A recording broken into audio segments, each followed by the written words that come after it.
જય સ્વામિનારાયણ. તો આજે આપણે જે આ 18મું વચનામૃત શ્રવણ કર્યું એનો સમયકાળ માગશર વદી છઠનો દિવસ છે, રાત્રિ છે, શિયાળાની ઋતુ છે અને હજુ રાત્રિ એક પહોર બાકી છે. એટલે કે વહેલી સવારના 3:30 વાગ્યાની આસપાસનો સમય છે. દાદાના દરબારમાં સૌ સંતો, પરમહંસો, સત્સંગીઓ આરામમાં છે. એ વખતે શ્રીજી મહારાજ એકલા જાગ્યા છે. ફળિયામાં ઢોલિયા ઉપર જાગી અને પોતે બેઠા છે. પાર્ષદોને મોકલીને પરમહંસોને, સત્સંગીઓને જગાડીને પોતાની પાસે બોલાવ્યા છે. બધા જ સાધુઓ, સત્સંગીઓ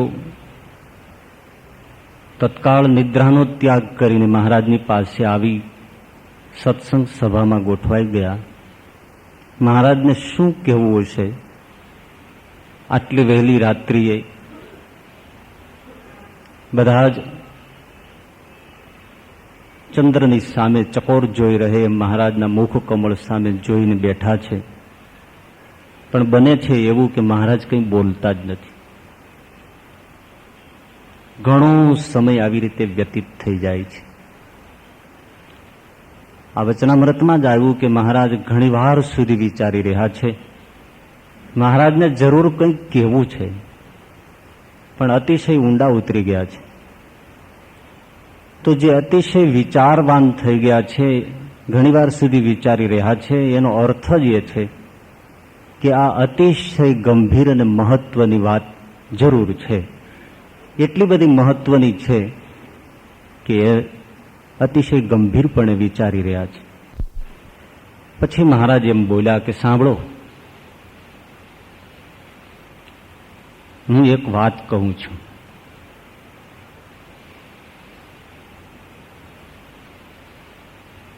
વળી પાછું એમ કહ્યું કે મને મનમાં એમ થાય છે કે જાણે તમને વાત ન કહું, પણ વળી એમ થાય છે કે તમે અમારા છો માટે હું તમને કહું. મનમાં એમ થાય છે કે વાત ન કહું.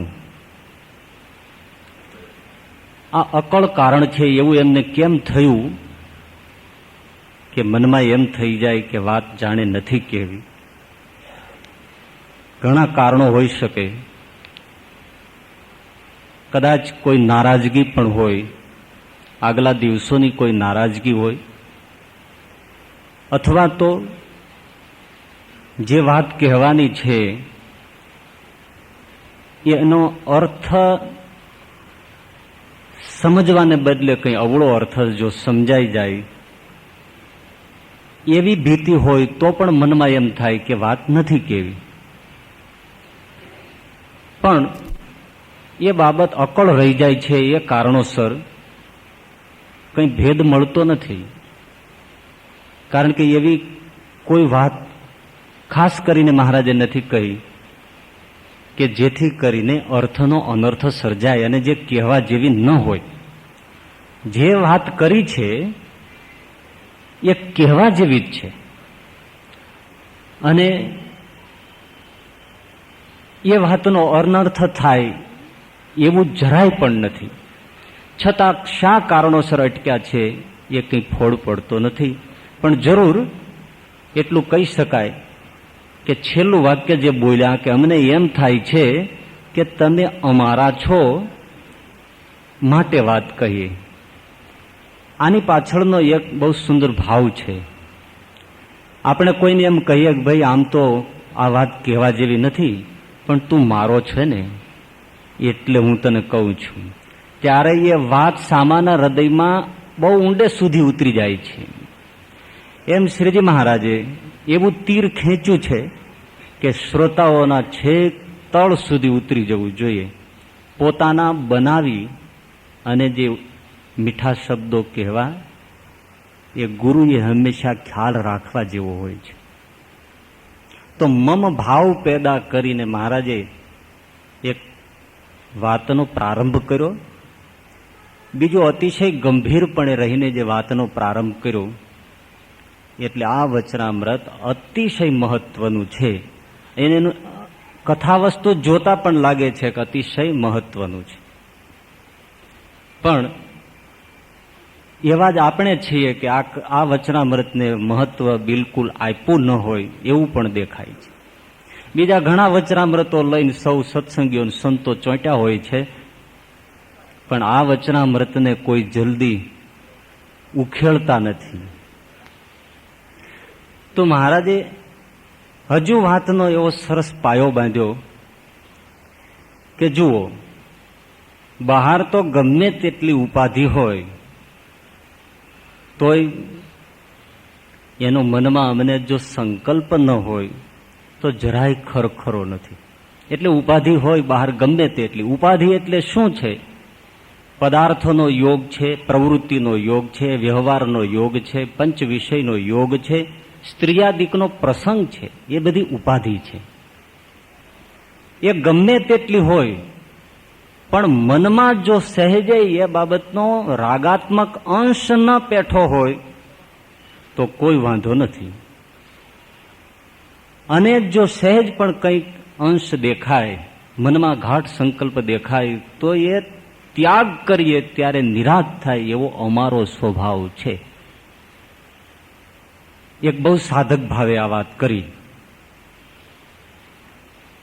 પણ પછી તરત એમ કહ્યું કે અમને એટલે વિચાર આવ્યો કે જે ભગવાનના ભક્ત છે એમના હૃદયમાં જે કંઈ વિક્ષેપ થતો હશે એનું કારણ શું છે?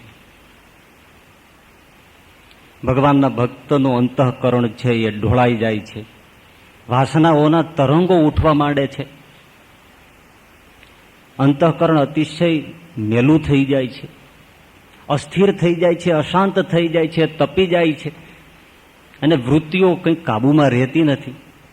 તો આવો વિક્ષેપ જે થઈ આવે છે એવું ભગવાનના ભક્તના હૃદયમાં થાય છે, અંતઃકરણમાં થાય છે.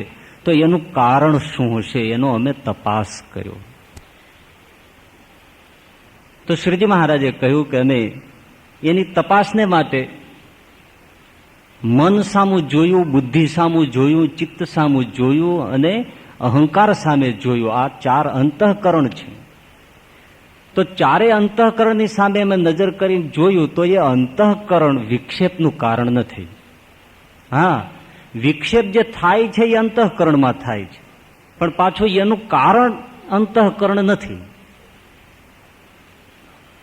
જેવી રીતે મન છે, અંતર છે, એ સુખી થાય છે, દુઃખી થાય છે, પ્રસન્ન થાય છે, ક્યારેક મુરઝાઈ જાય છે, ચિંતામાં ડૂબી જાય છે, ક્યારેક રાગ જાગે છે, ક્યારેક વૈરાગ્ય જાગે છે. આવું જે મન ટાઢું થાય છે એ દેખાય છે, અનુભવાય છે, પણ એનું કારણ એ મન પોતે કે અંતઃકરણ પોતે નથી. આ શરીર છે, શરીરમાં રોગ થાય છે એ અનુભવાય છે, પણ એ રોગનું કારણ શરીર નથી. એ રોગનું કારણ તો બહાર જે હવા, પાણી અને ખોરાક આપણે ગ્રહણ કરીએ છીએ એના દ્વારા શરીરમાં રોગ પ્રવેશે છે. એટલે રોગનું કારણ ક્યાં છે? બહાર હવા, પાણી અને ખોરાકમાં છે. શરીરમાં રોગ દેખાતો હોવા છતાં, શરીરમાં રોગ થતો હોવા છતાં રોગનું કારણ શરીર નથી. આશ્રય સ્થાન જરૂર છે, પણ ઉદ્ભવ સ્થાન એનું કારણ એ શરીર નથી. એવી જ રીતે અંતઃકરણમાં આ બધી ડોળાશ દેખાય છે, વિક્ષેપ દેખાય છે, વાસનાના તરંગો, લોઢ દેખાય છે, તો એનું કારણ ક્યાંક બીજે છે, પણ પોતે અંતઃકરણ નથી. ઇન્ડિકેટર્સ જરૂર છે, દર્શાય જરૂર છે. એટલે તો એનું કારણ ક્યાં છે? તો મહારાજ કે એનું કારણ તો પંચ જ્ઞાનેન્દ્રિયોમાં છે. એને લીધે આ અંતઃકરણ છે એ ઢોળાઈ જાય છે, અસ્થિર થઈ જાય છે, વિક્ષિપ્ત થઈ જાય છે, ઉદ્વિગ્ન થઈ જાય છે. અંતઃકરણનો એટલો જ વાંક છે કે ગાફલ થઈ જાય છે, એટલે કે અસાવધાન થઈ જાય છે. જો કે એ કંઈ સામાન્ય હોય એનો વાંક નથી. જ્યારે એ ગાફલ થાય છે ત્યારે જ પંચ જ્ઞાનેન્દ્રિયોની કંઈક ફાવટ થાય છે. પણ એક સાધનાની દ્રષ્ટિએ સમજવા માટે આ રૂટિન બહુ સરસ છે. તો એ ગાફલ થઈ જાય છે અંતઃકરણ કે હવે તો ભગવાન મળ્યા એટલે કાંઈક કરવું રહ્યું નથી, હવે તો હું આત્મજ્ઞાની થયો એટલે હવે મારે કાંઈક કરવા રહ્યું નથી, હવે તો હું સ્થિતિવાળો થઈ ગયો એટલે હવે મારે બીજું કંઈક ધ્યાન રાખવા જેવું રહ્યું નથી. એવું ગાફલપણું આ અંતઃકરણને આવી જાય છે. એ મનમાંથી જ પેદા થાય છે, એ ઇન્દ્રિયોમાંથી પેદા નથી થતું. તો જે અંતઃકરણનો વિક્ષેપ પેદા થાય છે રાગનો, સ્મૃતિ તૂટી જાય છે ભગવાનની અને વિષયોની સ્મૃતિ થવા માંડે છે, એનું કારણ મહારાજ કહે પંચ જ્ઞાનેન્દ્રિયો છે. જાજો વાંક એનો છે. પંચ જ્ઞાનેન્દ્રિયો શ્રોત્ર, ત્વક, ચક્ષુ, રસના, ઘ્રાણ, આ પાંચ છે. હવે એક વાતની સ્મૃતિ આપું કે પ્રથમનું 8મું વચનામૃત આપણે જ્યારે જોયેલું ત્યારે ઇન્દ્રિયો અને અંતઃકરણનો શો સંબંધ છે એની વિસ્તારથી ચર્ચા થઈ ચૂકી છે, એટલે અહીંયા એનો વિસ્તાર કરવો જરૂરી નથી. પણ એકદમ ટૂંકમાં આપણે ત્યાં જોયેલું કે અંતઃકરણ છે એ ગોડાઉન છે અને પંચ ઇન્દ્રિયો, પંચ કર્મેન્દ્રિયો એ બધો માલ લાવીને કોઠારમાં ગોડાઉનમાં ભરે છે. એટલે જેવો માલ લાવે છે એવું ગોડાઉન થઈ જાય છે. ગોડાઉનનો કશો દોષ નથી. લસણ ડુંગળી ભરો તો ગોડાઉન એવું ગંધાય અને કસ્તુરી કેસર ભરો તો ગોડાઉનમાંથી એવી સુગંધ આવે. પણ એ બધો માલ લાવનાર ઇન્દ્રિયો છે. ગોડાઉન પોતે ક્યાંય ખરીદ કરવા માટે બજારમાં જતું નથી. ઇન્દ્રિયો બજારમાંથી, સંસારની બજારમાંથી માલ લાવીને ગોડાઉનમાં ભરે છે અને પરિણામે ગોડાઉન સુગંધી અથવા દુર્ગંધી થાય છે. તો ગોડાઉન છે અંતઃકરણ અને આ ઇન્દ્રિયો છે એ માલ લાવે છે.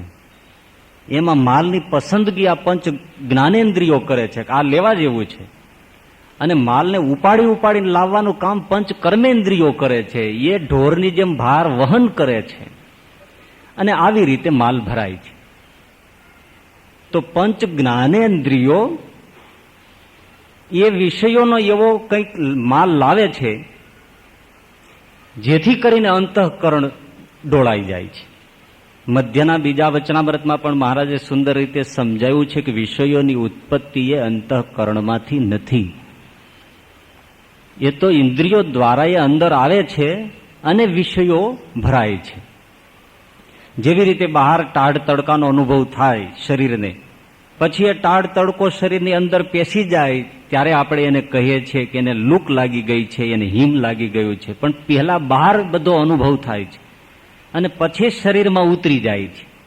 એવી રીતે વિષયોનો સારો નબળો જોગ પેલા ઇન્દ્રિયોને બહાર થાય છે અને એ દ્વારા એ અંદર ઘૂસી જાય છે.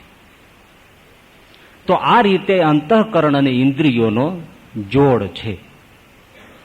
એટલે કર્મેન્દ્રિય, પંચ જ્ઞાનેન્દ્રિયોનો વિશેષપણે વાંક છે.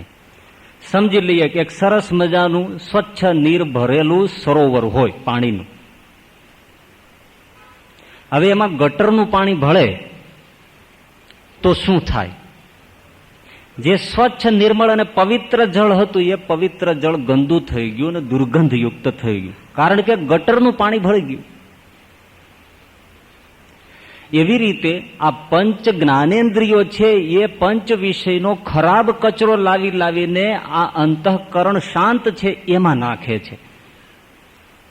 પંચ વિષયોની જે દુર્ગંધયુક્ત વૃત્તિઓ છે, માલ છે, એને લાવીને અંતરમાં ઠલવે છે. એટલે પછી સ્થિર અંતઃકરણ, નિર્મળ અંતઃકરણ પણ ડોળાઈ જાય છે. જેમ સ્વચ્છ સરોવર પણ ગંદુ થઈ જાય છે અને ગંધાઈ ઉઠે છે અને વિક્ષિપ્ત થઈ જાય છે. તો હવે આપણે ભગવાનને માટે અને એમને માર્ગે ચાલ્યા છીએ તો અંતઃકરણ નિર્મળ રહે એવી ઈચ્છા છે. જો એવી ઈચ્છા હોય, અંતઃકરણ નિર્મળ રહે, અખંડ ભગવાનની સ્મૃતિ રહે, અંતઃકરણ સ્થિર રહે, એવી જો વૃત્તિ હોય, ખરેખર વૃત્તિ હોય, તો હવે જે આ પંચ કર્મેન્દ્રિયો દ્વારા, પંચ જ્ઞાનેન્દ્રિયો દ્વારા જે કંઈ ગટર જેવું પાણી અંદર ભળે છે, સંસારનો કચરો ભળે છે, એના ઉપર ધ્યાન રાખવાની જરૂર છે. જો એ કચરો ન ભળે તો અંતઃકરણ ક્યારેય વિક્ષિપ્ત દશાને પામતું નથી. અત્યારે આપણે એકદમ સ્થિર છીએ, શાંતિથી કથા વાર્તા સાંભળીએ છીએ, કોઈ વિક્ષેપ નથી. પણ એક બહારથી તમારો છોકરો આવીને કાનમાં એમ કહે, બાપા આપણું ઘર સળગ્યું, તો વિક્ષેપ તુરત થઈ ગયો. ઇન્દ્રિયો દ્વારા જે કંઈ પ્રવાહ ગયો એમણે આપણા અંતઃકરણને ડોળી નાખ્યું. જ્યાં સુધી કોઈ કહેવા ન આવ્યું હોત અને ઇન્દ્રિયોએ એ માલ લઈને અંદર ન નાખ્યો હોત, ત્યાં સુધી ભલે આખું ઘર બળીને ભસ્મ થઈ જાય તો આપણે લેરમાં હોત. જો બહારગામ ગયા હોય ને 15 દિવસે પાછા આવીએ તો 15 દિવસ પહેલા સળગી ગયેલું ઘર આપણને દુઃખી ન કરી શકે. આપણે આનંદમાં જ રહીએ. એટલે પંચ કર્મેન્દ્રિય, પંચ જ્ઞાનેન્દ્રિયો એ દ્વારા જે ગટરનું પાણી આવે છે એના ઉપર ધ્યાન રાખવાની, રોક લગાવવાની, એની શુદ્ધિ રાખવાની ખાસ મહારાજે અહીંયા ભાર મૂક્યો. એટલે આ વચનામૃત છે એમાં ખાસ 3 મુદ્દાઓ છે. પહેલો મુદ્દો છે આહાર શુદ્ધિનો, બીજો મુદ્દો છે સંગ શુદ્ધિનો, અને ત્રીજો મુદ્દો છે અમારા આચરણ પ્રમાણે કોઈએ આચરણ કરવું નહીં, એટલે વાદ લેવો નહીં. આ 3 મુદ્દાઓ ઉપર સંપૂર્ણ વચનામૃત છે. ત્રણેય એકદમ મહત્વના છે. તો હવે જે આહાર શુદ્ધિની વાત કરે છે, પંચેન્દ્રિયોના આહાર શુદ્ધિની, કે જ્યાંથી હવે વિક્ષેપ અંતઃકરણમાં ભરાય છે, તો વિગત પ્રમાણે મહારાજે બહુ સરસ સ્પષ્ટીકરણ, આટલું સ્પષ્ટીકરણ આપને કોઈ શાસ્ત્રમાં નહીં મળી શકે. એટલું સુંદર સ્પષ્ટીકરણ, એટલી સરળ ભાષામાં મહારાજે સમજાવ્યું છે. તો પહેલી બાબત એ કહે છે કે આ જીવ જે નાના પ્રકારના ભોજન જમે છે, નાના પ્રકારના એટલે વિવિધ પ્રકારના, જુદા જુદા, એ જુદા જુદા ભોજન જમે છે. તે ભોજન પ્રત્યે જુદા જુદા સ્વાદ છે અને જુદા જુદા ગુણ છે. તે ભોજનને જ્યારે જમે છે ત્યારે તે ગુણ અંતઃકરણમાં તથા શરીરમાં પ્રવર્તે છે. બસ આહાર વિજ્ઞાન છે આ. એ જમાનામાં પણ મહારાજ કેટલી સુંદર વાત કરે છે. ભોજન પ્રત્યે સ્વાદ જુદો છે એને આપણે જાણીએ છીએ. બે આ ખાટું છે, આ તીખું છે, આ કડવું છે, એ ભોજનનો સ્વાદ જાણીએ છીએ. ભોજનનો ગુણ પણ જાણીએ છીએ કે આ ગુણ છે એ શરીરને પોષણ આપે છે, આ ગુણને લીધે આપણને મનમાં શાંતિ થાય છે, આ ગુણને લીધે શરીરમાં શક્તિ આવે છે, પુષ્ટિ આવે છે. એવો આહારનો ગુણ અને સ્વાદ આપણે જાણીએ છીએ.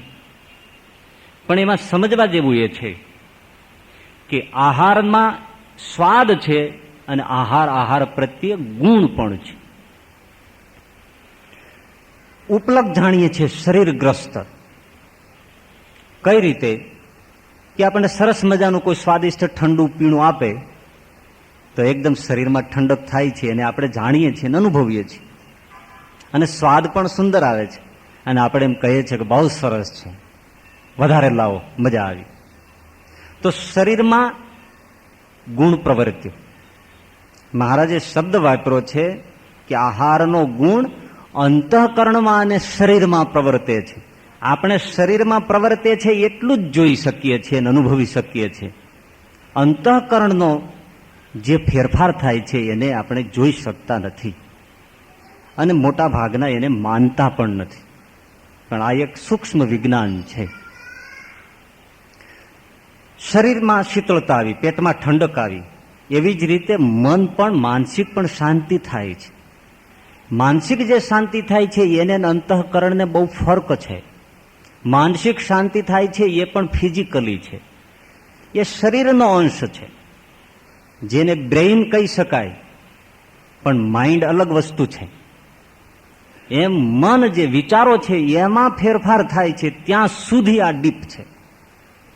કોઈ આહાર લઈએ તો મન શાંત થાય છે, ઔષધિ લ્યો મન શાંત થાય છે, અમુક દવા લ્યો તો મન શાંત થઈ નિદ્રા આવે છે. પણ વિચારોમાં પછી શું પરિવર્તન આવે છે એ આપણને કંઈ જાણવા મળતું નથી.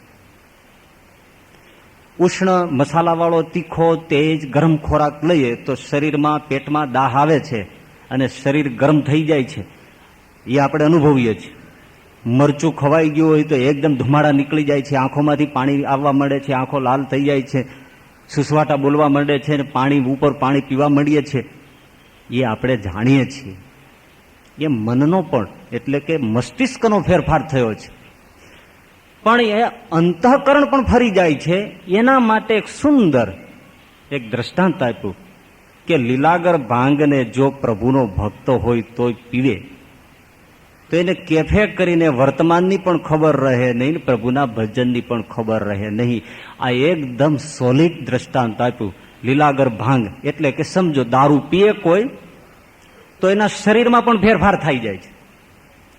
શરીર, એનું રુધિરાભેસરણ, એનું તાપમાન, એની આંખો, એનો ચહેરો એ બધું જ ફરી જાય છે અને શરીરનો કાબુ પણ જતો રહે છે. મસ્તિષ્કમાં પણ ફેરફાર થઈ જાય છે એટલે કે એનો કાબુ નથી રહેતો, એ પણ અનુભવી શકાય છે. પણ હવે જેને માઇન્ડ કહેવાય છે, અંતઃકરણ કહેવાય છે, એમાં પણ શરાબની અસર પહોંચે છે. એ આ જ દ્રષ્ટાંતથી આ જ ખોરાકથી જોઈ શકાય કે શરાબી માણસની વિકૃતિઓ નજર સામે જોઈ શકાય છે. વિચારો બદલી જાય છે અને જે કામોત્તેજકતા એનામાં આવી જાય છે. મા બેન દીકરીનો ભાન નથી રહેતું. તમે જોજો આજે ઘણી યુવાન છોકરીઓને ખોટા રસ્તે લાવવા માટે ખોટા માણસો સૌ પ્રથમ ડાઇનિંગ ટેબલ ઉપર એને પીણા પીવડાવે, એમાં અમુક વસ્તુઓ પીવડાવી દે છે. તો જે મહિલા ક્યારે આધીન થવા માટે માનતી નથી એ થોડું પીધા પછી તુરત જ એ પોતે વિકૃત થઈ જાય છે. જો વિચારો બદલી ગયા, વાસનાઓ ઉભરી આવી છે કે એનો ગુણ અંતઃકરણમાં પ્રવેશી ગયો અને અંતઃકરણને ભ્રષ્ટ કરી નાખ્યું. આ આહારનો ગુણ છે જે એનો ભાગ ભજવે છે. અને આ બહુ વિદ્યા સંશોધિત થયેલી બહુ જૂની છે. છેક છાંદોક્ય ઉપનિષદમાં આની સુંદર રજૂઆત છે કે આપણે જે ભોજન કરીએ છીએ એ ભોજન અન્નમ અશિતમ ત્રેધા વિધીયતે. જે ભોજન ખાઈએ છીએ ને એના 3 પ્રકારો ગણાવે છે. અન્નમ અશિતમ ત્રેધા વિધીયતે તસ્ય યહ સ્થવિષ્ઠો ધાતુસ તત્ પુરુષમ ભવતી યો મધ્યમસ્તન માંસમ યો અનિષ્ઠસ્તન મનઃ. આપણે જે ખોરાક લીધો એમાંથી જે સ્થૂળ ભાગ છે એનો મળ થઈ જાય છે અને બહાર નીકળી જાય છે. એનો જે મધ્ય ભાગ છે એમાંથી શરીરનું માંસ બને છે. ઉપનિષદનું વિજ્ઞાન જુઓ. અને જે સૂક્ષ્મ અંશ છે એનું મન બને છે. આપણું મનનું જે સર્જન થાય છે એ આપણા સૂક્ષ્મ આહારના અંશમાંથી જ થાય છે. હવે વિચારીએ કે કેટલી આપણે આહારની બાબતમાં ધ્યાન રાખવું જોઈએ. આપણે ખાલી શરીરના માંસ સુધી સમજી શકીએ છીએ, પણ આહારમાંથી જ મન નિર્મિત થાય છે. એટલા માટે એ અન્ન કેવું છે, કેવું પવિત્ર છે, કેના સ્પર્શિત થયેલું આવેલું છે, કોણે બનાવેલું છે, એ બધા સૂક્ષ્મ અંશો છે ને એમાંથી આપણું મન નિર્મિત થાય છે ને એ જ પ્રમાણે વિચારો બને છે. એટલે આહાર છે એ અતિશય ધ્યાનપૂર્વક લેવો જોઈએ, એમાં કોઈ ના પાડી શકે નહીં. આ સૂક્ષ્મ વિજ્ઞાન છે. એક માં પોતાના ઘેર રસોઈ બનાવતી હોય તો એને બાળકો ઉપર પ્રેમ છે, એટલે જ્યારથી એ શાકભાજીની ખરીદી કરશે ત્યારથી એના બાળકોના પ્રેમને લીધે ખરીદી કરશે. સારું સારું ખરીદશે, સુધારશે તો પણ પ્રેમથી સુધારશે, રસોઈ બનાવશે તો પણ એ પ્રેમથી રસોઈ બનાવશે, જમાડશે તો પણ પ્રેમથી એમને જમાડશે. આવું પ્રેમપૂર્વક રંધાયેલું પીરસાયેલું ભોજન આપણામાં પ્રેમનું સર્જન કરે. હવે બજારું જે ખાણાપીણા હોટેલો રેસ્ટોરન્ટમાં જે કોઈ જમવા જાય તો એમાં ત્યાં કઈ કાકો આપણા માટે પ્રેમ રાખીને બેઠો છે અને એમાં કઈ પવિત્રતા છે. જ્યારથી ખરીદી કરે ત્યારથી જેમ સસ્તું પડે એવી જ રીતે એને ધ્યાન છે. અને રસોઈ બનાવે ત્યારે એમની મનની વિકૃતિઓ, એના શરીરના મળ, એના મનના મળ, એ બધી જ વસ્તુઓ એ રસોઈની અંદર ઉતરે છે. અને પરિણામે એ ભોજન જમનારાનું મન ક્યારેય ભગવત ચિંતનમાં સ્થિર થઈ શકતું નથી. આ અતિશય 100% પ્યોર બાબત છે. જેને અધ્યાત્મને માર્ગે ચાલવું છે એને કોઈના અપવિત્ર સ્પર્શિત અન્ન જ્યાં સુધી ખાશે ત્યાં સુધી એને ભગવત સ્મૃતિની મીઠાશ મળવાની નથી. 101% વાત છે. આ વિજ્ઞાનને કોઈ ખોટું ન પાડી શકે. તો એક વસ્તુ જુઓ, એકલ શૃંગી કઈ ઊંચી સ્થિતિને પહોંચી ગયા હતા કે જેને સ્ત્રી પુરુષનો ભેદ નહોતો રહ્યો. આપણે કોઈ એવા છીએ કે સ્ત્રી પુરુષનો ભેદ જ રહ્યો નથી? સવાર સાંજ ક્યારે ફરી જાય એ પણ એને ખબર નહોતી રહેતી. એવા અતિશય બ્રાહ્મી દશીમાં એકલ શૃંગી જીવતા હતા. એવા આપ સૌ છો. તો એવા એકલ શૃંગીએ પોતાના આશ્રમમાં એકવાર વૈશ્યા આવી અને વૈશ્યાએ એકલ શૃંગીને પાડવા માટે જ પોતાની સાથે લાવેલી મેવા મીઠાઈ એ એકલ શૃંગીના મોઢામાં મૂક્યા. એકલ શૃંગીએ એ ભોજન લીધાની જે અસર બની કે આટલી બ્રાહ્મી દશામાં વર્તનારો એકલ શૃંગી વૈશ્યાની પાછળ ગયો પણ ખરો અને રોમપાદ રાજાની નગરીમાં જઈને વિવાહ કર્યો અને સંસારી થઈ ગયા. કેટલી ઊંચી સ્થિતિએથી ક્યાં સુધી ઉતરી ગયા એના પ્રમાણો ઠેર ઠેર પડ્યા છે. તો આપણા જીવનમાં પણ શું થાય છે કે એકાદ દિવસ વ્રત તપ જપ કર્યું, ચાતુર્માસ રહ્યા, ખૂબ મનને શુદ્ધ કર્યું, ધ્યાન ધારણા ભજન કર્યું, પણ વળી પાછો ક્યારેક એ વ્રત પૂરા થાય પછી ક્યારેક એવું ગળચી લઈ છે એટલે જે પાછું આપણું ફ્લોર હતું ને ત્યાં ધબ દઈને આવીને પડી જાય છે. એટલે પોઝિશન વર્ષો પછી પણ એવી ને એવી જ રહે છે. એનું મૂળ કારણ આહાર છે. બુદ્ધિ ભ્રષ્ટ થઈ જાય છે, સુકૃતો હટી જાય છે. હા, ઘણા એમ કહેતા હોય તો આપણે કઈ બુદ્ધિ ભ્રષ્ટ થઈ જાય છે. કઈ બુદ્ધિ ભ્રષ્ટ નથી થતી ભાઈ, અર્થ સમજી લ્યો. બુદ્ધિ ભ્રષ્ટ થાય છે મતલબ કે બુદ્ધિ નાશ નથી થઈ જતો. બુદ્ધિ તો જે તમારી તેજ હોય, સંસારમાં ચાલતી હોય, અભ્યાસમાં ચાલતી હોય. આ બધા માંસાહારી, શરાબી, મદ્યપાની લોકો દેશ વિદેશની અંદર મોટા મોટા મહિમતમ કાર્યો અને વહીવટો કરે છે. બુદ્ધિનો નાશ નથી થઈ જતો કાંઈ. જે કોઈ વૈજ્ઞાનિકો છે અતિશય મોટી શોધ સંશોધનો કરે છે, કઈ બુદ્ધિ નાશની વાત નથી, બુદ્ધિ ભ્રષ્ટની વાત છે. અને ભ્રષ્ટતાની એ વાત છે કે જે ઈશ્વર પથ તરફ ગતિ થતી હોય એ પથ ભ્રષ્ટ થઈ જાય છે. હવે એની બુદ્ધિ છે એ સંસારના વિષયોમાં ચાલવા માંડશે, પણ ઈશ્વરનો અનુરાગ એના જીવનમાંથી ઘટી જશે. એ ભ્રષ્ટતાની વાત છે. બાકી બાપલા તમારે બુદ્ધિની તેજ ધાર કાઢ્યા જ કરો, એને અને આને કંઈ લેવા દેવા નથી. બુદ્ધિ ભ્રષ્ટ થાય છે, વિષયોમાં વૃત્તિ ડૂબવા માંડે છે. એ પથ ભ્રષ્ટ થઈ એ આહારનો ગુણ ભજવો. હા, કદાચ ઘણા એમ કહેતા હોય કે અમે આ બધું ખાઈએ છીએ છતાં તમે જેમ કહો છો એમ અમારી કઈ બુદ્ધિ કઈ વિષયોમાં લોલુપને ડૂબેલી નથી. એ પણ સમજવાનું છે કે તમે કદાચ એમ કહો છો પણ એમાં બુદ્ધિની વિપરીતતા પણ જોવાની છે. બુદ્ધિ ભ્રષ્ટ થાય છે એટલે બુદ્ધિ વિપરીત થાય છે. કઈ રીતે? એવા જે છે આહાર દૂષિત થયેલા તમને બૌદ્ધિક લોકો મળશે, પણ એમને ન તો પછી ઈશ્વરમાં શ્રદ્ધાર્ય છે, ન તો આત્મતત્વમાં શ્રદ્ધાર્ય છે, ન તો કોઈ શાસ્ત્રમાં શ્રદ્ધાર્ય છે, ન મોક્ષ તત્વમાં શ્રદ્ધાર્ય છે. લેખન પઠન બધું તમને આધ્યાત્મિક જ લાગશે, શાસ્ત્ર ઉપર જ વિવરણો લખાશે, ગ્રંથો લખાશે, પણ મૂળ જે ઈશ્વર તત્વમાં, આત્મતત્વમાં, મોક્ષ પથમાં જે એની નિષ્ઠા હોવી જોઈએ, નિષ્ઠા ખલાસ થઈ જાય છે. એ મૂળભૂત રીતે એનું કારણ આહારની અશુદ્ધિ છે. એ તો આપણે સ્વીકારવું જ પડે. ફરીથી ઉપનિષદ, એ છાંદોગ્ય ઉપનિષદનો 6થો અધ્યાય અને 7મો અધ્યાય બહુ સુંદર આ બાબતની છણાવટ કરે છે. તો 7મા અધ્યાયમાં ફરીથી આટલા વિસ્તાર પછી બહુ જ અચલ સિદ્ધાંત મૂક્યો અને એમ કહી શકો કે એ મંત્રનો વિસ્તૃતપણે ભાષ્યાર્થ શ્રીજી મહારાજે અહીંયા કર્યો છે. તો એ મંત્ર શું છે? આહાર શુદ્ધો સત્વ શુદ્ધિ.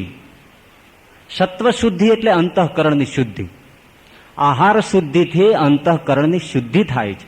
આહાર શુદ્ધો સત્વ શુદ્ધિ. સત્વ શુદ્ધો ધ્રુવા સ્મૃતિ. અંતઃકરણ શુદ્ધ થાય છે ત્યારે ધ્રુવા સ્મૃતિ, અચલ સ્મૃતિની પ્રાપ્તિ થાય છે. એક સ્મૃતિનો અર્થ એ થાય, આહાર શુદ્ધ થાય, અંતઃકરણ શુદ્ધ થાય. અંતઃકરણ શુદ્ધ થતા સ્વ સ્વરૂપની એને સ્મૃતિ થઈ આવે છે. આપણી સ્મૃતિ ભૂલાઈ ગઈ છે ને, હું કોણ છું આપણે ભૂલી ગયા છે.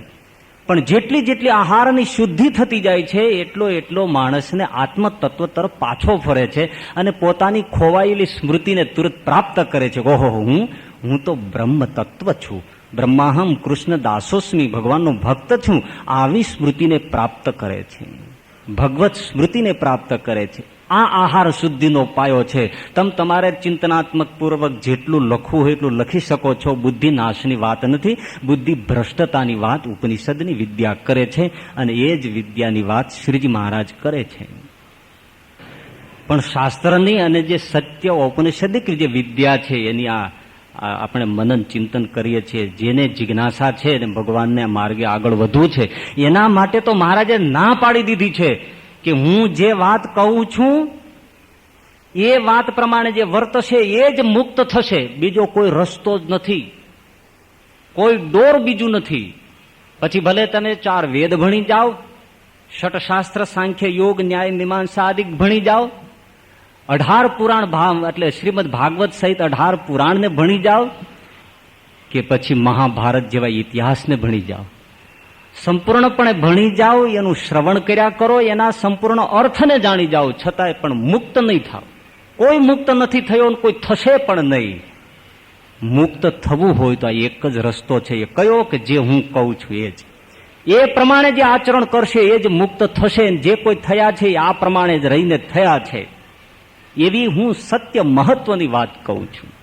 આનો અર્થ કઈ શાસ્ત્ર અભ્યાસ છે ને ખોટો પાડવાની વાત મહારાજ નથી કરતા, તેમ શાસ્ત્રોને પણ ખોટા પાડવાની વાત મહારાજ નથી કરતા. એટલા માટે કહે છે કે શાસ્ત્રોને ભણીને જો આચરણમાં ન આવે તો એ શાસ્ત્રનું જ્ઞાન છે એ પણ બોજો છે, ભાર છે. અને ભાર તો આપણને ગમે તે રીતે ડૂબાડે છે. નદી નાનકડી હોય, તરવું હોય, પણ માથા પર મોટો મોટ ચડાવ્યો હોય તો તરી અકવાના છે, ડૂબી જવાના. એમ શાસ્ત્ર તો ઉલટાનો જો આચરણમાં ન હોય તો બોજ બને, ભાર બને અને ડૂબાડી દે. આજીવિકાનું સાધન જરૂર બની જાય પણ વર્તનમાં ન આવે તો મિથ્યા થઈ જાય. એ શાસ્ત્રોમાં પણ જે વર્તનની વાતો કરી છે, આચારની વાત કરી છે, એ આચારના પણ સારના સાર અંશ રૂપ મહારાજે અહીંયા રજૂઆત કરી છે. એટલા માટે અતિશય મહત્વની વાત છે. અને આહાર શુદ્ધિની જે વાતનો પ્રારંભ કર્યો છે એ એકલા ભોજન રસની વાત નથી, એટલા માટે બહુ મહત્વની છે. પંચેન્દ્રિયોના જે આહાર છે, કોઈ બહુ શુદ્ધપણે છોડે થઈને પવિત્રપણે ભોજન કરે, કોઈનું અડે નહીં, આ નહીં તે નહીં, પણ બીજી 4 ઇન્દ્રિયો જે નેત્ર છે, કાન છે, એ બધા છૂટા ફરે છે તો એની અંતઃકરણની શુદ્ધિ રહેવાની નથી. તો નિત્યાનંદ સ્વામી આવી રીતે વિક્ષિપ્ત થયેલા એ આહારની અશુદ્ધિનું પરિણામ ગોપાળાનંદ સ્વામીએ દૂર કર્યું. તો પહેલી બાબત, આપણે જે રસના દ્વારા જે ભોજન સ્વાદ લઈએ છીએ એ ભોજન પ્રત્યે જુદા સ્વાદ છે ને એક એક ભોજનમાં જુદો જુદો ગુણ છે. એ ગુણ શરીરને પરત્વે પણ જુદો છે, અંતઃકરણ પરત્વે પણ જુદો છે. એટલે અપવિત્ર કોઈનું ભોજન, રજસ્વાલાનું સ્પર્શિત ભોજન, ગાળ્યા ચાળ્યા વગરનું ભોજન, ઠાકોરજીને અર્પણ કર્યા વગરનું ભોજન અને અપવિત્ર માંસ શરાબ આદિથી સ્પર્શિત થઈ ગયેલું ભોજન, એવા કોઈ મલિન પક્ષીઓથી સ્પર્શિત એઠું જૂઠું થઈ ગયેલું ભોજન આ મનની બુદ્ધિને, વૃત્તિને બગાડે છે. એટલે પહેલી બાબત છે, રસની વાત મહારાજે શુદ્ધિ કરી કે ભોજન શુદ્ધ હોવું જોઈએ. પછી બીજી બાબતની શુદ્ધિની વાત કરે છે કે જેવી રીતે રસ છે એવી જ રીતે આ જીવ શ્રોત્ર દ્વારે અનંત પ્રકારના શબ્દને સાંભળે છે.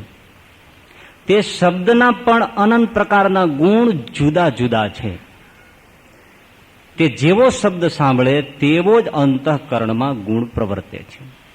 હત્યારો જીવ હોય કોઈ વ્યભિચારી પુરુષ કે કોઈ વ્યભિચારી સ્ત્રી કે લોક અને વેદની મર્યાદા લોપીને વર્તતો એવો કોઈ ભ્રષ્ટ જીવ, એની જો કોઈ વાત સાંભળે તો જેમ ભાંગ પીવે અથવા દારૂ પીવે અને જેમ અંતઃકરણ ભ્રષ્ટ થઈ જાય એવી જ રીતે જીવનું અંતઃકરણ ભ્રષ્ટ થઈ જાય છે.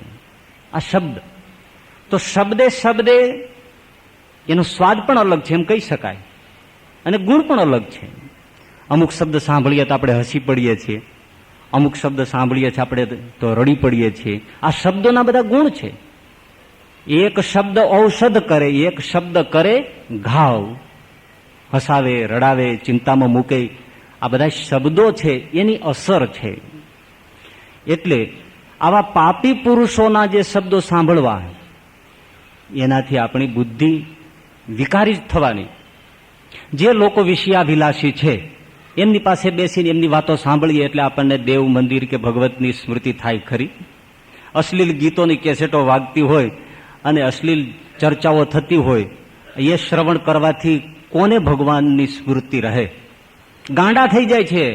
અરે એક કોઈ એવું ગીત ચડ્યું હોય છે, મારાથી તો અમારા સાધુ દાવે નામ ન લેવાય, પણ એવા ગીત જયારે કોઈ જગ્યાએ બજારમાં વાગતા હોય છે તો જુવાનિયા આમ ચેતના ગુમાવી જાય છે, સાવ ગાંડા પાગલ જેવા થઈ જાય છે. અર્થ શું છે? બુદ્ધિ ભ્રષ્ટ થઈ જાય છે. અને આજનો એવું અશ્લીલ આ બધું સાહિત્ય સાંભળીને આજનો યુવાન દીકરો પોતાના કુટુંબમાં પણ પવિત્ર દ્રષ્ટિ નથી રાખી શક્યો. એના પરિણામો જ આમ જનતામાં દેખાય છે. નહીતર આટલો હિન્દુ સંસ્કૃતિનો દીકરો આટલો મલિન ન હોય, પણ અંતઃકરણ ભ્રષ્ટ થઈ ગયા છે. તો જેને ભગવાનની ભક્તિ કરવી છે એમણે વિકારી જનોની વાત, વ્યભિચારી લોકોની વાત જો સાંભળશે તો અંતઃકરણમાં બધો જ મેલ સંગ્રહિત થઈ જશે. અને પછી હવે એવું શબ્દ, એક જ વસ્તુ સાંભળો ને કોઈની સાથે ઝઘડો કર્યા પછી માળા કરવા બેસો ભજન થાય? એ બધી ગાળો જ યાદ આવે. પારો ફરે ને નામને બદલે ગાળ આવે, મોટી મસ્ત પારે ગાળ આવે. 108 ગાળોનું રટણ થાય પણ પ્રભુના નામનું રટણ ન થાય. આ શબ્દ છે, શબ્દને બાણ કહ્યા છે. શબ્દ બાણ એ લાગે એટલે ખલાસ કરી નાખે. પથારીની અંદર કુશકા પડી ગયા હોય તો પછી કોઈની તાકાત નથી સૂઈ શકે, પથારીમાં ઊંઘ જ ના આવે. એમ જો એ શબ્દ પડી ગયો એટલે પછી તો વિક્ષિપ્ત કરી જ નાખે, ડોળાઈ જ જાય ને. અમારા સાધુનું મંડળ જૂના જમાની વાત છે, બજારમાં ચાલ્યું જતું હતું.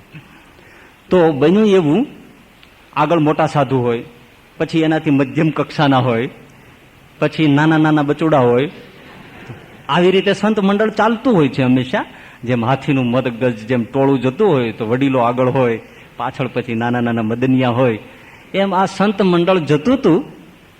એમાં નાના સાધુ પાછળ હોય, પણ એક સાધુ બહુ રૂપકડો હતો, જેને તમે સ્માર્ટી કહો છો ને, તો થોડો રૂપાળો હતો. તો બૈરાઓ છે એ હંમેશા રૂપમ વરયતે કન્યા, મહિલાઓને રૂપ ઉપર નજર હોય છે એમ શાસ્ત્ર કહે છે. તો આ સાધુને જોયો તો એનું રૂપ જોઈ અને સ્ત્રીઓ મનમાં સંઘરી નથી શકતી, બટકણી બોલી હોય છે. એટલે તરત જ બે ટોળે વળેલી છોકરીઓ એ બોલી ગઈ, આ સાધુ થઈ ગયો, આ તો આપણામાં શોભે એવો છે, સંસારમાં શોભે એવો છે, આમાં ક્યાં ઘૂસી ગયો?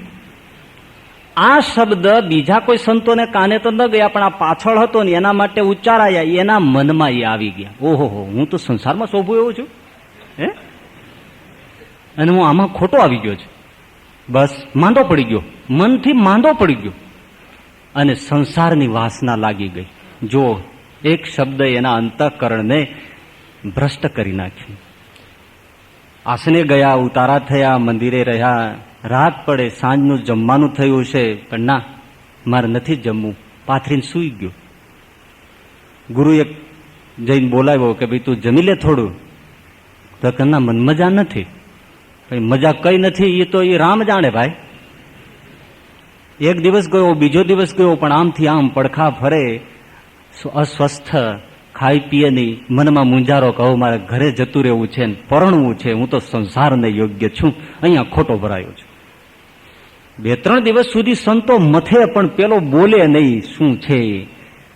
પણ ગુરુ હતા ને એમણે પછી કોઈને એમ કીધું કે ભાઈ જે હેતવાળા છે એને આને મનાવો, એની શું તકલીફ છે એ જાણો. ત્યારે એને હેતે કરીને મનાવતા મનાવતા પછી જયારે જાણ્યું ત્યારે કહ્યું કે બસ મારે ઘેરે જવું છે. એટલે 3 દિવસ પેલા તું કેટલા વૈરાગ્યના પદ બોલતો હતો, નિષ્કુળાનંદ કાવ્ય બોલતો હતો, કેવી કેવી વૈરાગ્યની વાતો કરતો હતો, અને આ 3 દિવસમાં તને શું થઈ ગયું? બસ જે થઈ ગયું ઘરે જવું છે. રહી જા, અત્યારે તને વેગ છે, દુઃખી થઈ, સંસારમાં બહુ લાડવો નથી, તો જે હોય ઘેરે જવું છે. માયનો મનાય નહીં. પણ સંતો થોડા ઊંડા ઉતર્યા કે આને કોઈનો કુસંગ થયો છે, આવું લાગ્યું કેમ?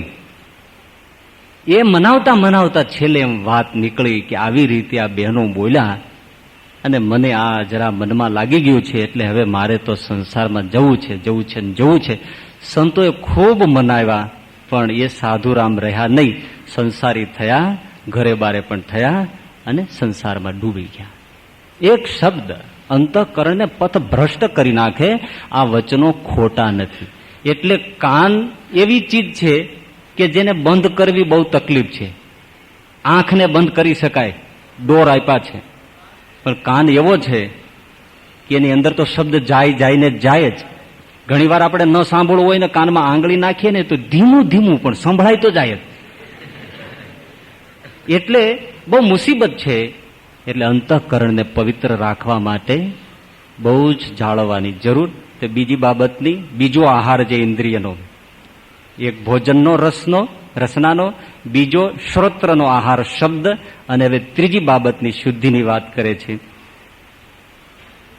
તેમજ ત્વચાના સ્પર્શ પણ અનંત પ્રકારના છે અને તેના ગુણ પણ જુદા જુદા અનંત પ્રકારના છે. તેમાં પાપી જીવનો જે સ્પર્શ છે તે જ ભાંગ દારૂના જેવો છે. માટે તે સ્પર્શનો કરનારો હરિભક્ત હોય તેની પણ શુદ્ધ બુદ્ધને ભૂલાડી દે છે. સ્પર્શનું પણ વિજ્ઞાન છે. આપણે જાણીએ છીએ કે રોગ છે એ સ્પર્શથી લાગે છે કે નહીં. અમુક જે ચેપી રોગ છે એને તો વિજ્ઞાન પણ માને છે, તમે પણ માનો છો. ખબર પડી જાય કે આ રોગ ચેપી છે તો સગા બાપને કે સગા પુત્રને કોઈ અડવા તૈયાર થાય નહીં. આ પ્લેગનો રોગ લાગુ પડે છે, નથી બધા મૂકીને ભાગી જતા? ચેપી રોગ છે તો સ્પર્શથી પણ જેમ લાગી જાય છે તો શરીર માંદું પડે છે, એવી જ રીતે સ્પર્શથી મન માંદું પડે છે, મન ભ્રષ્ટ થાય છે, અંતઃકરણ ભ્રષ્ટ થઈ જાય છે. જૈન આગમમાં એક કથા છે. સંભૂતિ નામના મુનિ તપ કરતા, તપસ્વી હતા, જીવન ઊંચું હતું. પણ એક વખત બન્યું એવું કે એક સ્ત્રી વિકારી હશે, એના ખાલી વાળની લટ સંભૂતિ મુનિના પગને અડી, ફક્ત પગને. અને શું અસર થઈ? સંભૂતિ મુનિને વિકાર જાગ્યો, અંતર ડોળાઈ ગયું. એના સહતપસ્વી ચિત્રમુનિ હતા, એમને વાત કરી. ચિત્રમુનિએ ખૂબ સમજાવ્યા, પણ સંભૂતિ મુનિ સમજ્યા નહીં. આખરે સંભૂતિ મુનિ સંસારમાં ગયા. અને જૈન આગમમાં એવું કહેવાય છે કે આજે પણ નરકની યાતના ભોગવે છે, કારણ કે એમણે પથનો તપનો માર્ગ છોડી દીધો, એટલે હજુ પણ એ નરકની યાતના ભોગવે છે એવું માને છે. તો આવી રીતે થોડો સ્પર્શ વિકારી માણસનો થતા જીવન ક્યાં ઊંચું હોય અને કેટલી કક્ષાએ નીચું ઉતરી જાય છે. તો સ્પર્શની શુદ્ધિની બાબત. ત્યાર પછી રૂપ પણ અનંત પ્રકારના છે, તેના રૂપના ગુણ પણ અનંત પ્રકારના જુદા જુદા છે.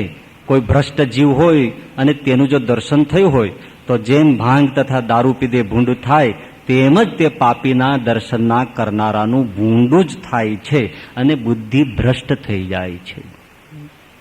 સિને અભિનેતાઓ અભિનેત્રીઓના નાચ ગાન નૃત્ય જલસા જુએ અને કોઈના મનમાં વૈરાગ્યના ભાવ જાગ્યા હોય એવો દાખલો બની શકે? ઓહો, હવે અમને નાચતા જોયા છે, કાલે હવે મંદિરે જઈને સાધુ થઈ જવું છે. દૈન ભાગ ને દૈન ઘડી કે આવો ફિલ્મી શો ક્યાંથી મળે? વૈરાગ થાય? અરે થયો હોય તો ડૂબી જાય, ખબર નહીં. અમારી વખતમાં અમારી હારે એક વિદ્યાર્થી સાધુ થવાનો હતો. એને ઘેર એના પપ્પાને કાગળ લખ્યો, બાપુજી મને વૈરાગ્ય ગળે આવ્યો છે અને હું સાધુ થવાનું વિચારી રહ્યો છું, માટે હવે મને તમે મરેલો સમજજો. એના બાપના હાથમાં કાગળ આવ્યો અને એ ધુઆ ફુઆ ફૂફાડા મારતો આવ્યો, પણ જેમ બોરિંગ આવ્યો હોય એમ. એ વખતે તમે પાછા રૂમમાં, અને એનો બાપ આવ્યો ને એની ભેળો એનો મામા ને એ બધા 2-3 જણા પણ મોટા મલ જેવા લઠ જેવા લઈ આવ્યા, જાણે બળ વાપરવું હોય એમ. હું જોઈને ગભરાઈ ગયેલો, હજી મને ભૂલાતું નથી દ્રશ્ય. ઓલો તો આમ બેઠેલો, ઓલો બકરી જેવો થઈ ગયો બિચારો, આમ છીમડાઈ ગયો આખો. મેં કીધું આને આ નક્કી કૂટીને કબાટમાં નાખી દેશે આને.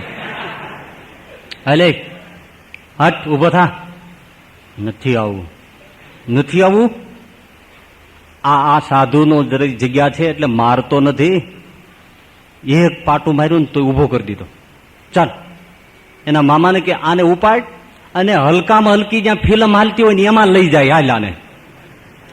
એકવાર એને ત્યાં જોવડાવી એટલે આ બટો કોઈ દિવસ સાધુ થવાનું નામ ન લી.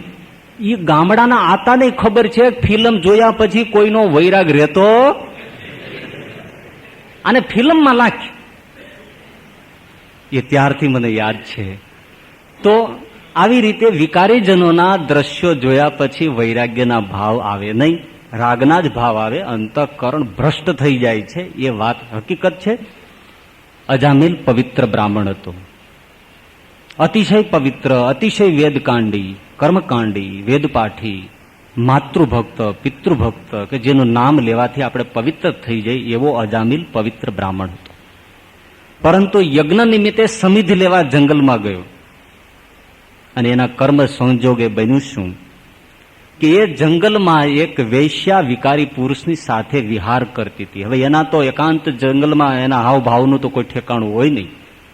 અજામિલે આ દ્રશ્ય જોયું. બસ વિકારી માણસોનું આ દ્રશ્ય જોતા, રૂપનો આહાર થતા અજામિલનું અંતઃકરણ વિક્ષિપ્ત થઈ ગયું અને વિકારી થઈ ગયું. જે પવિત્ર શુદ્ધ બ્રાહ્મણ હતો એ પોતાનું બ્રાહ્મણત્વ ઓસરવા માંડ્યું અને જાણીએ છીએ એ રીતે પથભ્રષ્ટ પણ અજામિલ થઈ ગયો. તો રૂપની બાબતમાં માણસે ખૂબ ધ્યાન રાખવું પડે, પણ ધ્યાન રખાતું હોતું નથી. મેં એક બીજો એવો જ પ્રસંગ, આ તમે જુઓ છો છોકરાઓ સાયકલ ઉપર સ્કૂટર ઉપર નીકળ્યા હોય, પણ જ્યાં મોટી મોટી સિનેમાઓ હોય ને એના જ્યાં મોટા નગ્ન પોસ્ટરો લાગ્યા હોય તો સ્કૂટર, સાયકલ, મોટર બધું ધીમું પડી જાય તરત. અને આમ જોવાનું હોય સામે ટ્રાફિક છે તો આમ ભોડા ત્રાહા થઈ જાય. હવે પાછળ ઓલી ટ્રક ભો ભો ભો ભો કરતી આવે છે અને આમ મોઢું ફાડીને આમ જોતો હોય ને એલો ખરેખર હોર્ન મારતો, પણ હોર્ન સંભળાય કોને? અને આ ગીતની પંક્તિઓ મનમાં આવી હોય ને લલકારતો હોય ને દ્રશ્ય જોતો હોય ને પાછળ ઓલો ભો ભો ભો ભો ભો ઢો ઢો ઢો થઈ જાય. રાજકોટ ગોંડલ રોડ ઉપર કેમ સ્વામીજી ગોટો વળી ગયો છોકરો, આવું જોવામાં ગોટો વળી ગયો અને માથા ઉપર વ્હીલ ફરી ગયેલું, જોઈ ન શકાય એવું કમકમાટી ભર્યું મોત થયું. એક ખાલી જોવામાં શું હાથમાં આવ્યું? જીવનું તો આપણે ઘાત છે જ, પણ એ કદાચ એકવાર મરી ગયો, પણ જો અંદર ગયું એ તો જન્મ જન્મ જન્મ જેને કલ્યાણને માર્ગે ચાલવા ન દે એટલું અંતઃકરણ ભ્રષ્ટ થાય છે. એટલે બહુ જ આંખને જાળવવાની જરૂર છે. તો જે રીતે રૂપ અંતઃકરણને વિક્ષેપ કરે છે, એક હરિભક્તે મને બહુ સરસ વાત કરેલી ને બહુ બધાએ જાણવા જેવી. એ કે મારો એવો નિયમ હતો, ગરમ પાણી થતું હોય કે થોડી વાર હોય સ્નાનાદિકની, અને મોટે ભાગે મને લાગે છે ગ્રહસ્થ હરિભક્તો આજ કરતા હશે. શું? સવારમાં ઉઠીને થોડું વેલો આટા લગાવી અને પેપર, અખબાર પીડ્યું જ હોય એટલે પેલા પેપર વાંચે, સમાચાર બધા વેલા વાંચી લે એટલે થોડા પેલા થાય ને ત્યાર પછી સ્નાન કરવા જાય ને પછી પૂજા પાઠ કરે. તો પેલા હરિભક્તે મને એમ કહ્યું કે સ્વામી આજે એવું બન્યું કે મેં અખબાર હું આવી જ રીતે રોજ જોતો ને વાંચતો, પણ એમાં એક નગ્ન તસવીર પણ છપાયેલી હતી, જે ઓસ્ટ્રેલિયાનો એક કંઈક પ્રસંગ હતો એની છપાયેલી હતી. તો એ મેં નગ્ન સ્ત્રીની પેલી તસવીર જોઈ અને પછી તો હું સ્નાનાદિક પૂજા કરવા બેઠો, પણ પૂજામાં મને ભગવાનની મૂર્તિ લાભ કરું તો ન દેખાય, ન સ્થિર થાય, અને પેલી નગ્ન સ્ત્રીની આકૃતિ સતત આમથી આમ આમથી આમ ઘુમા જ કરે. હું એટલો બધો દુઃખી થઈ ગયો કે મેં એ જ ક્ષણે ભગવાનની આગળ પ્રતિજ્ઞા લીધી કે આજ પછી કોઈ દિવસ પૂજા પાઠ કર્યા પહેલા હું અખબારને સ્પર્શ નહીં કરું, કારણ આ વિકૃતિઓ આવે છે. તો સૌ પ્રથમ ઉઠીને અખબારોને ફંફોળવા જેવું નથી. પૂજાપાઠ વ્યવસ્થિત થઈ જાય ત્યાર પછી અખબાર વાંચતી વખતે પણ એવું હોય તો એ તરત આને પાનું અવળું કરી નાખવાનું હોય, પછી વંચાય. આ ભલે કોકને વેવલાઈ વાળા લાગશે, કોઈ આપણને ઓર્થોડોક્સ કહેશે, પણ છતાંય આપણી ચેતતા નર સદા સુખી. આપણે આપણું ઘર જાળવવું છે ને ભાઈ, આપણે ક્યાં કોઈના ઘર જાળવવાની વાત કરીએ છીએ. એમને એવી રીતે ઘર જળવાતું હોય, ઘરની અંદર સળગતા કોલસા મૂકે એમ છતાંય ન સળગતું હોય એવું એનું ફાયર પ્રૂફ ઘર હોય તો છોન રાખે કોલસા ખુલ્લા. આપણું તો સળગી જાય એવું મકાન છે એની આપણને ખાતરી છે.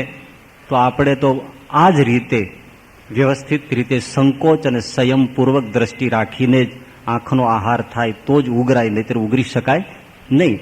ત્યાર પછીની વાત છે અને છેલ્લી બાબત છે આહારની, કે ગંધ પણ અનંત પ્રકારના છે અને તેના ગુણ પણ અનંત પ્રકારના છે. તે જો પાપી જીવના હાથનું પુષ્પ અથવા ચંદન તેની સુગંધી લે તો લીલાગર પીધે જેમ બુદ્ધિ ભ્રષ્ટ થાય તેમ જ બુદ્ધિ ભ્રષ્ટ થાય છે. તો જે પેલી અજામિલની વાત, અજામિલે રૂપ જોયું, મન વિકૃત થયું, પણ અજામિલ તરી જાત, કારણ કે એનું જ્ઞાન કામે લગાડતો હતો. પણ બન્યું એવું કે રસ્તામાં પેલીની વેણીમાંથી નીકળે ગયેલા પુષ્પ, એના ઉપર અજામિલની દ્રષ્ટિ પડી અને અજામિલે ફૂલ ઉપાડીને પોતે સૂંઘ્યું. કથા આવી રીતે કહે છે. અને પુષ્પ પેલી વેણીનું હતું, વૈશ્યાની વેણીનું. એ સૂંઘતાની સાથે જ એની સર્વ સ્મૃતિનો નાશ થઈ ગયો અને અજામિલ એ જ વૈશ્યાની પાછળ પાગલ થયો. એ જ વૈશ્યાની સાથે ઘર માંડ્યું, માતા પિતાને મારીને કાઢી મૂક્યા અને માંસાહારીને શરાબી છેક સુધી કક્ષાએ અજામિલ બ્રાહ્મણ પહોંચી ગયો. તો આ રીતે બુદ્ધિ ભ્રષ્ટ થાય છે, વિક્ષેપ થાય છે, અંતઃકરણ મલિન થઈ જાય છે. એ પંચ જ્ઞાનેન્દ્રિયો દ્વારા જે ડોળ આવે છે એવી રીતે આવેલું ગટરનું પાણી પછી આપણા હૃદયના નિર્મળ સરોવરને ગંદુ કરી નાખે છે. ભાદરના તટમાં આપણા પરમહંસ સંતો ધ્યાન કરવા બેઠેલા, એ વખતે ગુલાબગર બાવો નીકળ્યો. એને આ બધાને ધ્યાન કરતા જોયા એટલે ગુલાબગરને એમ થયું કે સ્વામિનારાયણના મુંડિયા એસી तरह बैठ सकते हैं और ध्यान लगाते हैं तो हम क्या कम है, हम भी ध्यान करेंगे. બેઠો બાજુમાં. આ સંતો તો મહારાજની મૂર્તિમાં હતા. પેલો ગુલાબગર ધ્યાનમાં બેઠો, પણ જ્યાં હજી 1 મિનિટ ન થઈ ત્યાં તો અંદર બધું સ્ત્રી ને છોકરા ને કદડો ઉખડ્યો બધો. કર્યો ઊંચો, જેમ પેલી કુકરની અંદરથી વરાળ ભેળી થાય પછી સીટીને મારે ઊંચી અને ફુવારા નીકળવા માંડે એમ માળો એવો એકદમ રૂમાળો કાઢે એમ ઉભો થયો અને રાડ્યો પાડવા માંડ્યો. એલા બેઠા છો શું, ઉઠો ઉઠો, હજી તો આટલું આપણે કામ કરવું છે, આટલા પૈસા ઉઘરાવા છે, અહીંયા જવું છે, પેલા છોકરાને મળવું છે, પેલી બૈરીને મળવું છે. એવો કંકાસ કરી મૂક્યો અને બબડતો બબડતો ગુલાબગર બાવો ભાગ્યો. કરીને ધ્યાન હમ ભી બેઠેંગે. બેઠો. અંદરમાં જ્યારે અંદર અંતઃકરણમાં જ્યારે કચરો ઘૂસી ગયો છે તો પછી ગમે તેવો હોય એ ભગવત ધ્યાન ચિંતન કરી શકતો નથી. પછી મહત્વની વાત કરે છે, કદાચ જો ઘૂસી ગયો છે તો એને કાઢી પણ શકાય છે. બહારનું મેલો જેમ આહાર પંચ જ્ઞાનેન્દ્રિયો દ્વારા આવે છે એ જ રીતે એ જો આહારને બદલી નાખવામાં આવે તો પણ શુદ્ધિનો રસ્તો છે.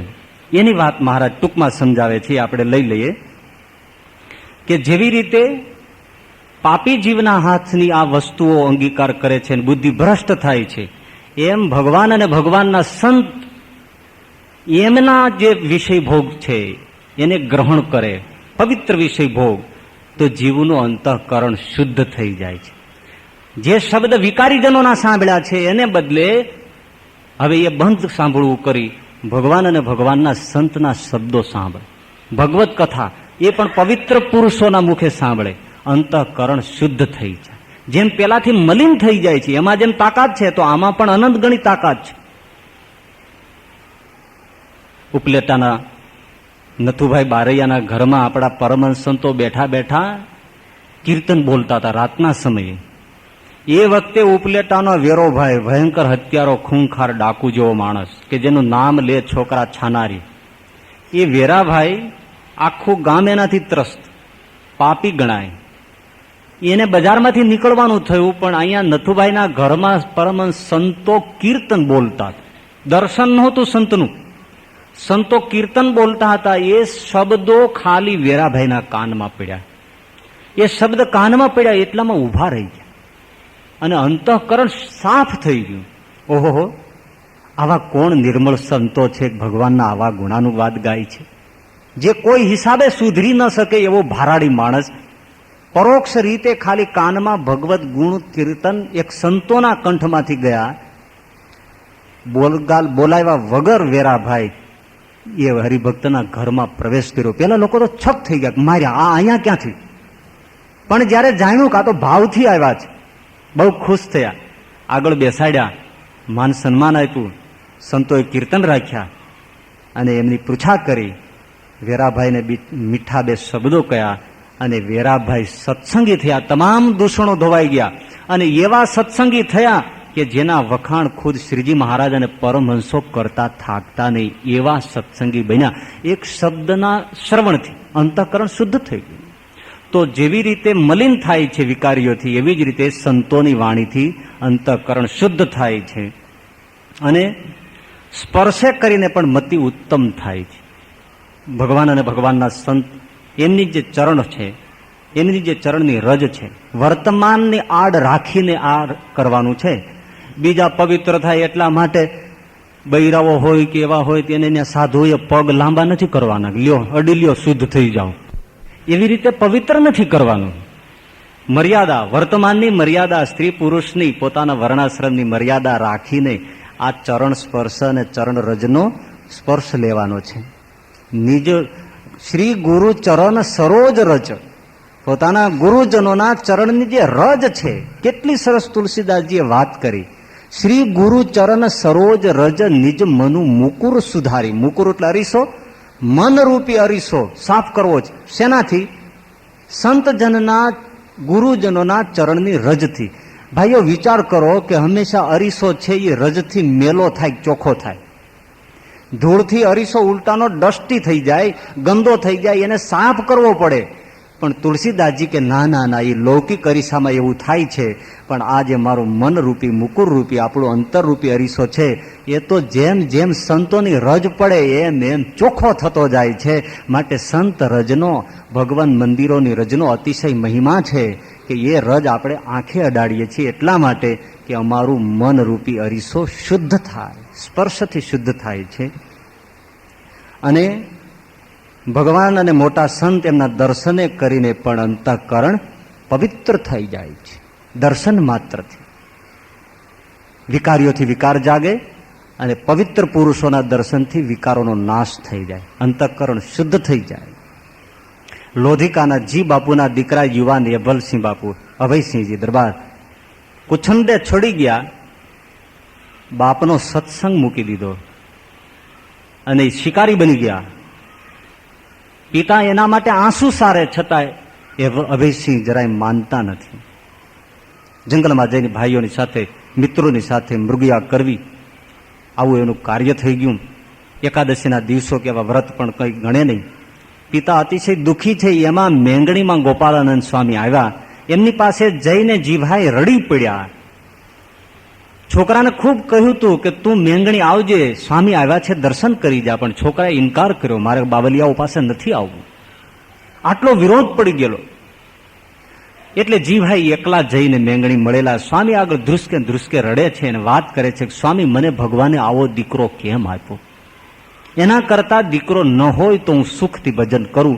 છોકરાનું કૃત્ય, હું ગામમાં વડીલ છું, ગામ ધણી છું, જ્યારે મારું જ છોરું આવું થાય ત્યારે હું ગામના બીજાને શું કહી શકું? એટલે ભગવાનને પ્રાર્થના કરો કે આ દીકરાને મહારાજ લઈ લે, મારાથી દુઃખ જોયું જતું નથી. ગોપાલાનંદ સ્વામી કે અરે જીભાઈ બાપલા, છાના રહો, એ તો મહામુક્ત રાજ છે. જીભાઈ કે શું કપાળ સ્વામી મુક્ત રાજ છે? આવો કઈ મુક્ત રાજ હોય? શિકારી, હિંસક, વૃત્તિઓનું કોઈ ઠેકાણું નહીં. મહારાજ મને આશ્વાસન માટે આવા શબ્દો ન કહો, મારાથી હવે જીરવાતું નથી. પણ એ જ વખતે જ આકર્ષણ થયું છે અને મેંગણીની સીમમાં શિકારે નીકળેલો અભયસિંહ મૃગને છટકી જતા નિરાશ થઈ ગયા કે હરણું ભાગી ગયું. ઓહો, આ તો મેંગણીનું પાદર આવી ગયું. ચાલ ને, બાપુ એમ કહેતા હતા કે ગોપાલાનંદ સ્વામી આવ્યા છે, પગે લાગી જજે. જાઉં, બાપુનું મન રાજી થાય, આવી ગયો છું, હવે પાછું ફરતા આટલું કરતો જાઓ. ગોપાલાનંદ સ્વામીના ખોળામાં માથું મૂકીને જીભાઈ રડે છે. એ જ વખતે આ અભયસિંહજી હાથમાં બંદૂક, બાર જોટાળી બંદૂક, ઘોડા ઉપર સવારી છે, ઘોડાને બાંધ્યો. પણ ગોપાળાનંદ સ્વામી આમ નજર કરી છે અને યોગી રાજનું સિર્ફ દર્શન થતા, ચાર આંખો વેળી થતા એ અભયસિંહના હાથમાંથી બંદૂક ખરી પડી. હજી ઉપદેશ તો કંઈ આપ્યો જ નથી. દોટ મૂકીને ગુરુ ગોપાલાનંદ સ્વામીના પગ પકડીને યુવાન એ ધ્રુસકે રડી પડ્યો છે. મહારાજ, સ્વામીજી મને માફ કરો, ક્ષમા કરો, મેં અનંત અપરાધ કર્યા છે. અને ગોપાલાનંદ સ્વામી એક વાત્સલ્ય ભાવથી એના માથા ઉપર હાથ પસરાવે કે કુમાર બેઠા થાવ, તમે તો અમારા છો. જો જીભાઈ, હું કહેતો નહોતો કે આ મુક્તરાજ છે, આ તો બહુ મોટા મુક્ત થશે. માથે હાથ મૂક્યો. કેવળ સંતના દર્શ માત્રથી વિકૃતિઓ ધોવાઈ જાય છે, એના ઇતિહાસમાં અનંત દાખલાઓ છે. તો રૂપ એટલે દર્શને અંતઃકરણ શુદ્ધ થાય છે ભગવાન અને ભગવાનના સંતોએ એમના યોગથી. એવી જ રીતે મોટાની પ્રસાદી છે, એને જમને કરીને અંતઃકરણ તત્કાળ શુદ્ધ થઈ જાય છે. પ્રસાદીનો મહિમા છે, અન્નનો, ભગવાન અને ભગવાનના સંતની પ્રસાદી. પણ એમાં પણ વર્તમાન વર્ણાશ્રમની આડ, નહીતર ઘણા સાધુ સંતો ક્યાંક ક્યાંક એવું દેખાય છે કે મોટો અન્નનો ઢગલો પીડ્યો હોય, પછી પ્રસાદીનું કરી દેવા માટે મોઢામાં થોડું અન્ન ભરે, એને થોડું ચાવે અને પછી આખા ઢગલા ઉપર આવી રીતે ઉડાવીને પ્રસાદીનું કરી આપે છે. આ કોઈ રસ્તો નથી. એક પણ વાત શ્રીજી મહારાજે છોડી નથી. જેને ભગવાનને માર્ગે જવું છે એને એક એક શબ્દને જેમ કેરી ઘોળીને રસ ચૂસીએ એવી રીતે ચૂસીએ, ત્યારે જ મોક્ષનો રસ આપણા હાથમાં આવે, નહીતર ગોઠલા છોતલા સિવાય કશું ન આવે. તો પ્રસાદી જમને કરીને અંતઃકરણ શુદ્ધ થઈ જાય છે.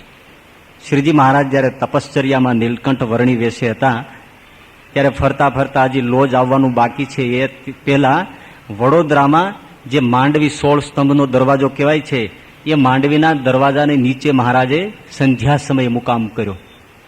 ગામના લોકો જે નીકળે વર્ણીને જુએ ને આમ દંગ થઈ જાય કે આહા શું તેજ છે. નહીતર શુક્લકડી શરીર વાળા હોય ને રૂડા ન લાગે, પણ આવા યોગીઓ તપસ્વીઓ ઉલટાના રૂડા લાગે. તેજ નિખરે તો આમ લુબ્ધ થઈ જાય કે કોણ છે.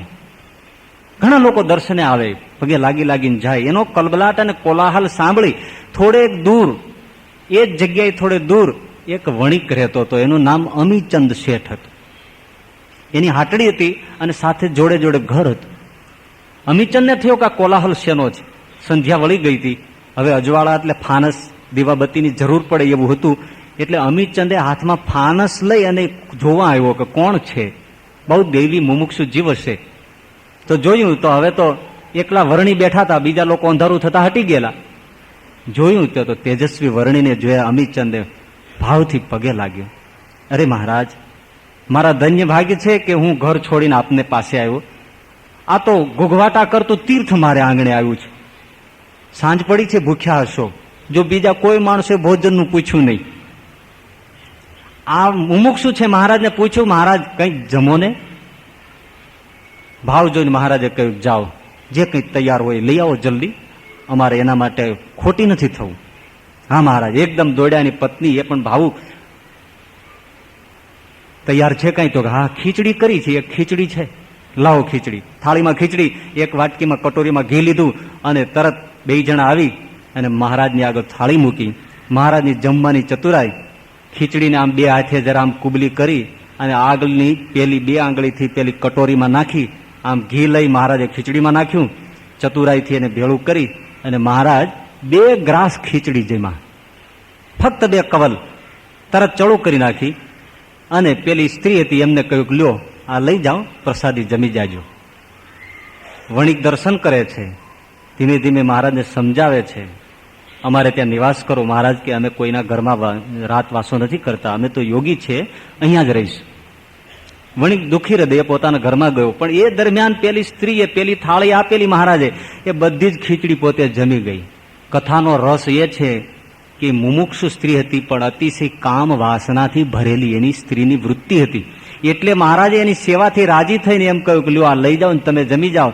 એ ખીચડી જમતાની સાથે જ સ્ત્રી નિર્વાસનિક થઈ. તે જ ક્ષણે પોતાના પતિને કહ્યું કે પતિદેવ, આપણે જેમ કહીએ છીએ કે આ યોગી મોટા છે, એમ ખાલી મોટા છે એમ નહીં, અતિશય મોટા છે.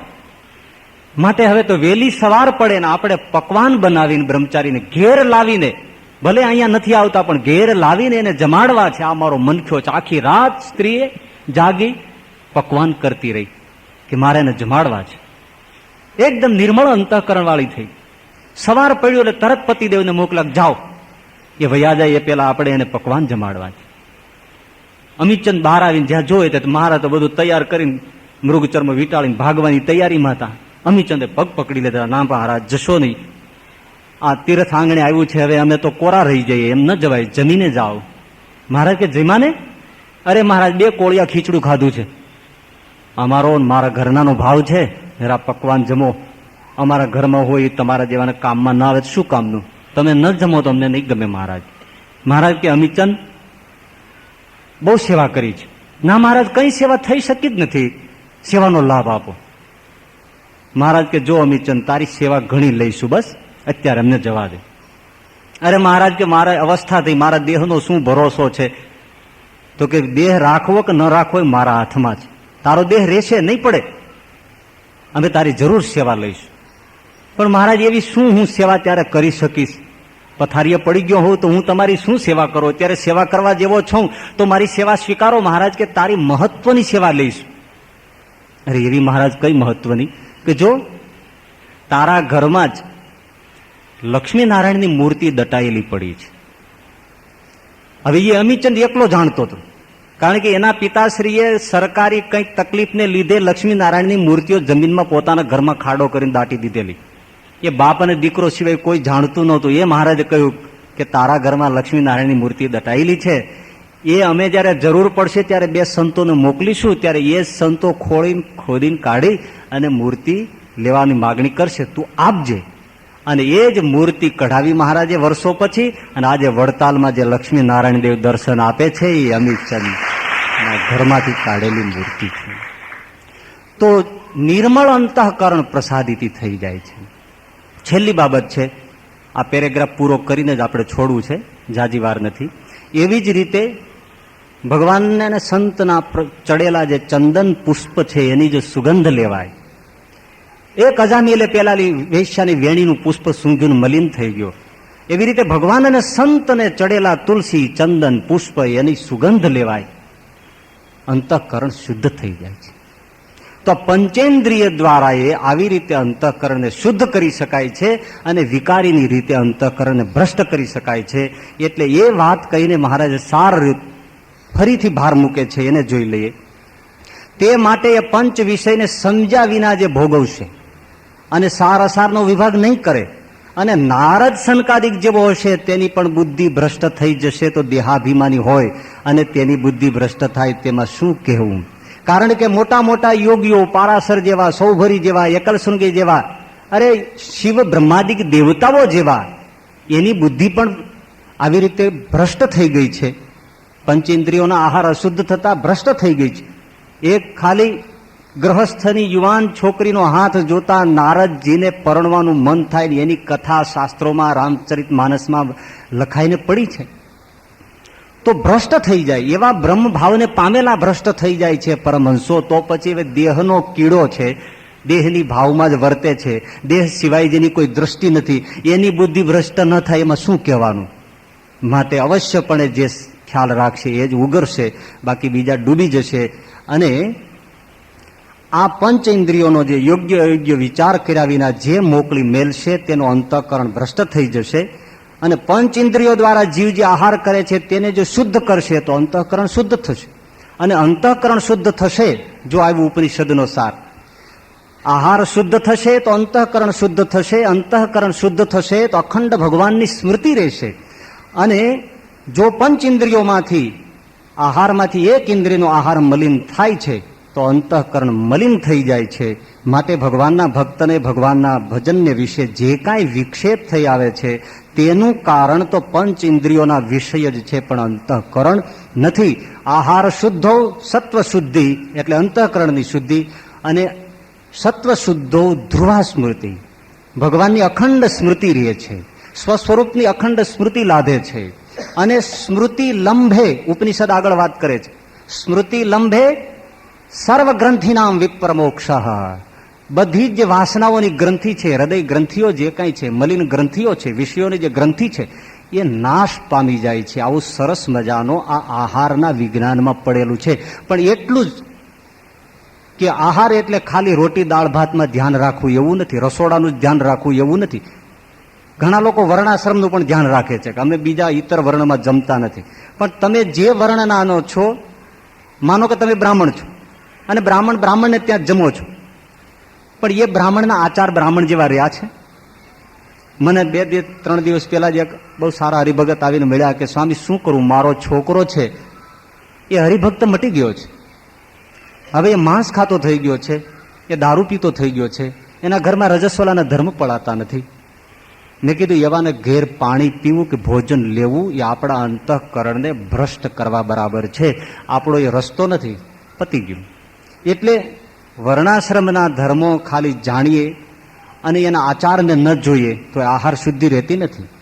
કેવળ રસોડાનું ધ્યાન રાખીએ અને પછી આજે બીજી 4 ઇન્દ્રિયોનું ધ્યાન ન રાખીએ, એટલે મહારાજે કહ્યું કે એકાદ ઇન્દ્રિયનો પણ આહાર અશુદ્ધ થાય છે તો અંતઃકરણ મલિન થઈ જાય છે. માટે પંચેન્દ્રિયોને શુદ્ધ રાખવી. આ જ એક વાત એવી છે મહારાજ કે આ પાળે તો જ મુક્ત થાય, બાકી ગમે તેટલા શાસ્ત્ર ભણે તો મુક્ત ન થાય. અને મુક્ત થઈ ગયેલો બ્રહ્મરૂપ જેવો હોય તો પણ ભ્રષ્ટ થતા પણ વાર નથી. માટે આ વાર્તા છે ને અતિશય દ્રઢપણે જાળવી રાખજો, એવી મહારાજે સરસ મજાની ભલામણ કરી છે. હજી આગળનું વચરામૃત છે એ આપણે પછીથી જોઈશું. અહીંયા આટલું જ આપણે વિવેચન કરી પૂરું કરીએ છીએ. સહજાનંદ સ્વામી મહારાજની